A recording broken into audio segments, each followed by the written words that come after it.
pessoal, hoje eu tô aqui com a minha avó pra a gente gravar o desafio Chubby Bunny.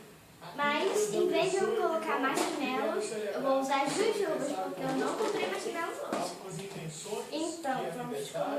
É assim, você vai ter assim, várias jujubinhas de qual sabor você quiser.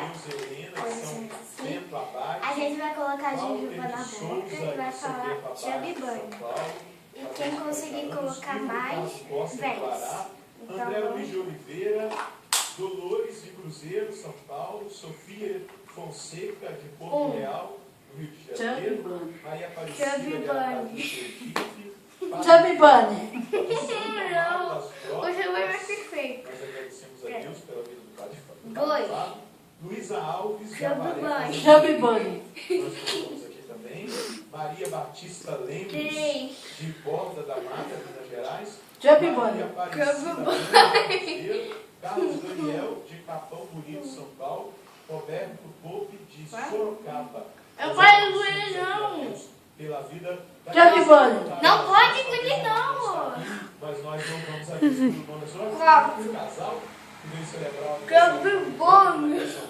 Se tiver, levanta o braço pra gente ver, agradecer a Deus. Chubby Bunny. Parabéns, Deus abençoe. Chubby Bunny. Se tiver, levanta ali, Deus abençoe. Vamos aplaudir os casais que estão Chubby celebrando Gente, aniversário de Chubby casamento. Bunny. Ainda tem alguns aqui natalício, Renata Jack. Garcia de Lavrinhas, Aline Barbosa Chubby Bunny. Paula Pereira de Lavrinhas, São Paulo, e Maria de Almeida de Lavrinhas também. E aqui os casais, que tem aqui anotado, Alcimar de 25 anos estão aqui. Chubby Bunny. Se tiver, a gente quer agradecer, bodas de prata, Deus abençoe, parabéns. Vamos aplaudi-los mais uma vez, sejam bem-vindos. Também a Kátia e o Paulo, vizinhos lá de Muriaé, estão acompanhando de casa. Nós agradecemos. Quero rezar também pelo Emerson, que fez aniversário ontem. Colocá-lo aqui as caravanas, que tem aqui o nome de Bom Repouso, Minas Gerais, 5 pessoas, sejam bem-vindos. Rio de Janeiro, 6 pessoas. Mas Chega! Levanta o braço aí.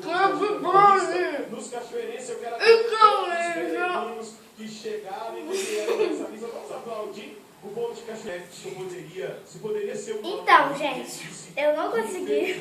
Era a Eu comi muito. Pois estava bem visível. Minha garganta ficou assim, cheia de jujuba, sem agarrada. Certa quarta-feira, na missa do E foi isso. adoração, o Senhor revelou que Então, espero que vocês tenham gostado do vídeo. Deixe seu like, se inscreva no canal para não se perder os próximos vídeos. Tchau! o Senhor estava me tocando.